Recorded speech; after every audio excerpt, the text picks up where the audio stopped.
Welcome back to the Physical Educator. Today we're going to talk about the neuromuscular system and energy systems. And we're going to talk about them together because although we learn them individually, they do work hand in hand. So what we're going to go through today is prefixes, keywords and suffixes so you understand the deep root meaning of the words and the terminology, and hopefully this will break down the barrier of being overwhelmed when you see these difficult words, because actually they're quite simple. You just need to know where the origin of the word came from and why they're spelt the way they are. And then it just breaks that barrier down. You understand this topic so much easier. So we're going to start with prefixes. That means the start of the word, okay? And our first one is a or an. So atrophy or anaerobic. And when you see a or an at the start of a word, it simply means without or the absence of. So atrophy, and we'll learn trophy later, which means nourishment and growth. Without nourishment and growth, therefore atrophy is muscle atrophy when you lose muscle through injury or when you get older or you stop exercising, and anaerobic without oxygen. However, this looks the same thing. It looks like an's at the start. So therefore, when you see anabolic, you might think, oh, okay, that means it's a reducing process. But no, this is ana. Now, although anaerobic is ana as well, it's not. It's an, and then aerobic follows. So that's not part of the prefix. So there is something there to really focus on with this. But if it is anabolic, which is two separate phrases here, the ana bit means up, repeat, excessive. It means build. So anabolic steroids, it's a building process. It's a growing process. Anabolic reactions, anabolism, they're building processes. They are where compounds come together, not where they get broken down. However, catabolic is the opposite. And when you see kata, it means against or back. It means breaking down. So a catabolic process is turning ATP into ADP plus P. It's breaking down. We also have concentric. Con, like constrict, means reducing, means smaller, means shortening. So a concentric muscle contraction is when your muscle length is contracting, but it's shortening. And this is the most common type of muscular contraction. Disaccharide, so saccharide to do with nutrition, to do with carbohydrates. And what we're looking at here is the difference between disaccharide, monosaccharide and polysaccharide. And it's the prefix that's different. Di means two, simple as that. Eccentric contraction, similar to concentric that we've just gone through, but the complete opposite. This time it's lengthening whilst it is contracting. You can get this confused. For example, if you were to extend your arm, you assume it's the tricep contracting. But there's certain positions that you can be in where it's actually your biceps still contracting, but it's contracting and under tension whilst it is lengthening. And that's an eccentric contraction. Next we have endo. Endo, we've already spoken about endo in a different video about the skeletal system, and endo means within, absorbing. So endomysium is the connective tissue that surrounds each muscle fiber, and the muscle fibers are deep within the tissue, and that's why it's endo, because it's deep within in the middle. Epimysium, same thing, connective tissue around the muscle, but epi means outermost. So the epimysium is around the whole muscle, holding it together as a connective tissue, holding all of your muscle fibers, all of your fascicles, everything together in one big muscle. And that's the epimysium that allows that to be held together. Next we have gly or glue. Glycogen, glucose, glycolysis, glycogenolysis, glycogenolysis, whichever you want to go down. Whenever you see gly or glue, it means sweet or sugar. It's referring to glucose. It's referring to what we need to break our foods down into to provide us with energy. Next, hypertrophy. Hyper, like hyperactive, means high, beyond normal, above normal. So you're in an elevated state. And again, trophy means nourishment, so high or beyond nourishment, high or beyond growth means you're building muscle mass. And that's where the phrase hypertrophy comes from. Next we have iso, kinetic, isometric, isotonic. I'm going to come to the latter words towards the end of this video, but just note for now that iso means same. And we'll go through the other three words shortly. Iso means same. Lat means side, so you've got your vastus lateralis muscle, which is the side of your quadricep. You've got lateral itself, which means to the side of the body, and you've got your latissimus dorsi, which is the side of your back muscle. Lip means fats, so lipids, lipolysis, it's the process of fats that we're talking about there. And again, I'll come to lysis in a second when we talk about suffixes, and you'll really make sense of what lipolysis is. Difficult sounding phrase, simply means breaking down of fats. And then there's Medi, which is the middle. So we've got the vastus medialis, and we've also got medial. And this is middle, closer to the midline of the body. And the vastus medialis is on the inside of your quadricep muscles, just like your medial ligaments are in the middle of your body too, closer to the center. Mitochondria, that terrible phrase, the powerhouse of the cell.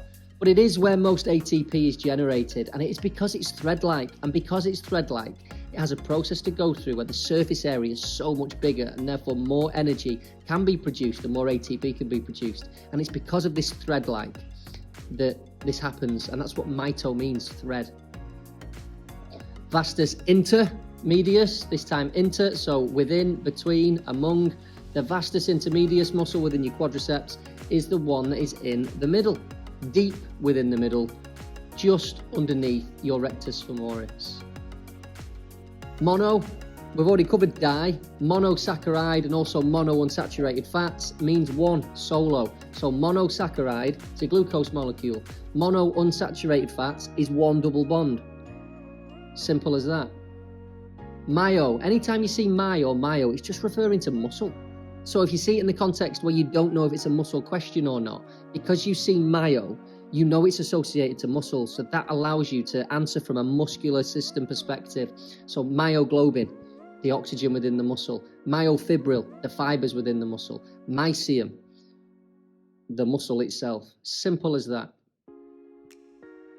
Perimycium, so we've got the surrounding layer again, but peri is enclosing and a little bit deeper. So the perimycium is the connective tissue that surrounds each fascicle. Endomycium around each muscle fiber, perimycium around each fascicle, epimycium around the whole muscle. Polysaccharide, polyunsaturated, this means multiple. So polysaccharide means that there's many glucose molecules in the chain from the condensation reaction, and we build and store them up as glycogen. And then we also have polyunsaturated fats, which is multiple double bonds in the chain of fats. Synthesis, we see this word a lot. What does it mean? Synth means build, and I'll come to cis in the suffixes, which simply means process. It's a building process. So protein synthesis is a process of building proteins. It's so simple when you break these words down. Protein synthesis is a process of building proteins. Therefore, it's anabolic because it's building them, it's making them bigger. Nice and simple. Next, some key words that might overwhelm you. Again, we're going to start with structure and function, just like the skeletal system. The structure of the muscle is it's striated, and I'll come to that in a second, means it's stripy. The structure of a muscle is it's tough. The function of a muscle is to cause contraction. The function of a muscle is to allow movement of the joints. The function of the muscle is to create power within sport, I guess, and to create any action that we wish to. They're the functions of the muscle. The structure is how it looks and how it's made up. Two very different words, and you can easily get them mixed up in an exam. Structure and function. Acetylcholine. It's a neurotransmitter. It simply allows the message from your brain to jump from synapse to synapse. So in other words, the little connective nerves that are sending this message from your brain to your muscle, acetylcholine allows that to jump over. If it wasn't for things like acetylcholine, neurotransmitters like this, we would all have muscular Tourette's, and we just have random movements all the time. But these neurotransmitters allow the movement across the synapse when that message is sent from the brain, and not just random movements. So it is really, really important. But acetylcholine is simply a neurotransmitter that allows action potential to travel around the body and across the synapse where movement of electrical impulses takes place. Action potential. So an action potential is as it sounds. It's the potential for an action to happen. So the brain sent the message, It's travelling down the axon, it's travelling down the nerves, it's jumping across the synapse where acetylcholine helps it to do so, until it gets to the muscle itself, and if the impulse is strong enough, it will generate a full contraction of that muscle. It is not just, oh, we'll switch on a little bit of the muscle. It's an all or nothing approach. That muscle either contracts or it doesn't, and it's based on the action potential getting sent from the brain to that muscle. Autonomic. Autonomic sounds difficult. Auto means self and nomic means law.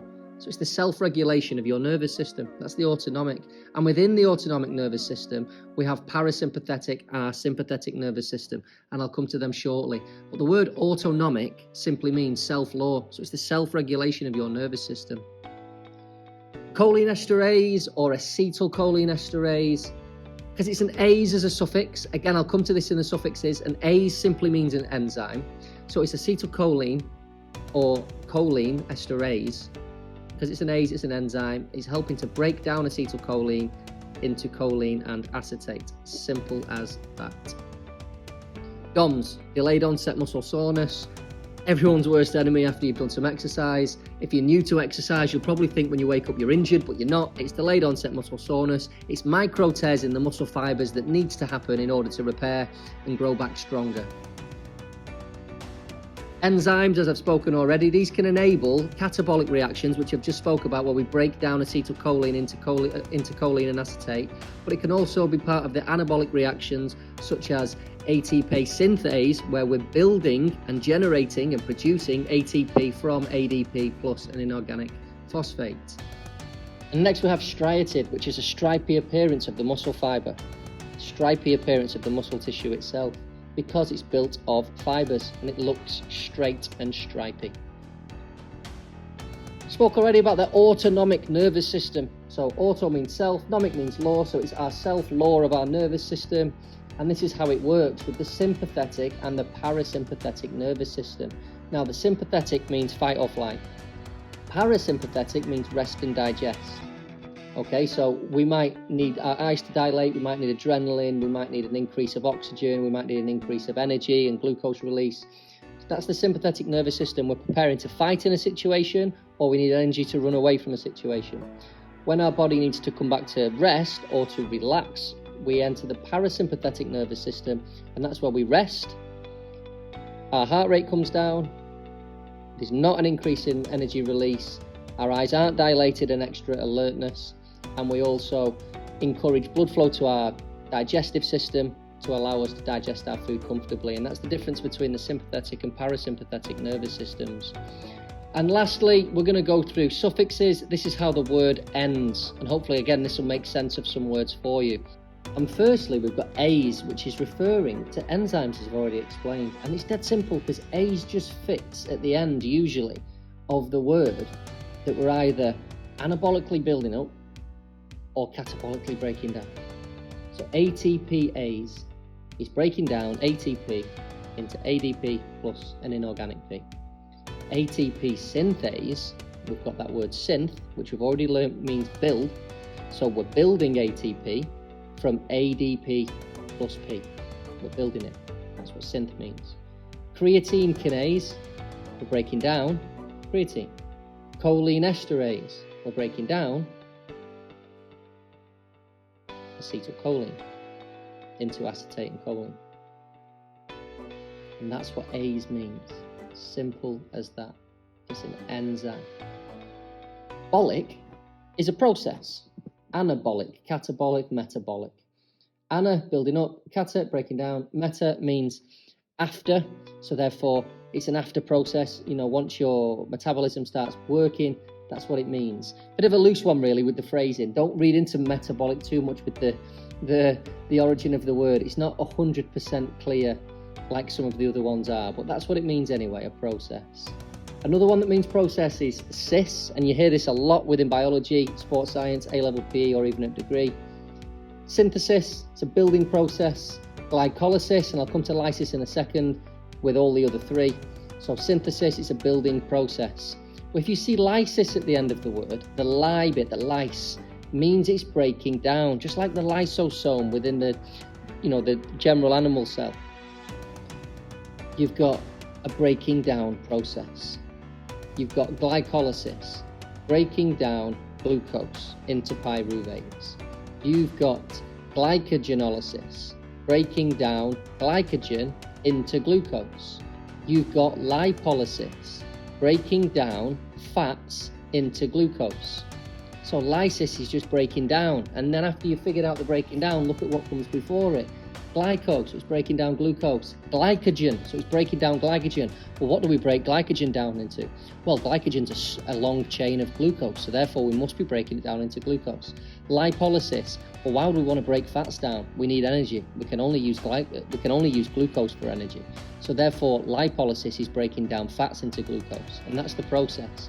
And when you start to understand the words, the subject seems to make so much more sense and becomes a lot more accessible. Terminology is the biggest killer in this subject. Let's break them walls down. Plasm. Plasm is a material forming cells. It's a living substance. Endoplasm, as we know, that means it's deep within. And sarcoplasm is to do with the muscle. Sarco itself is to do with flesh, so it's the muscle. And that's what that means.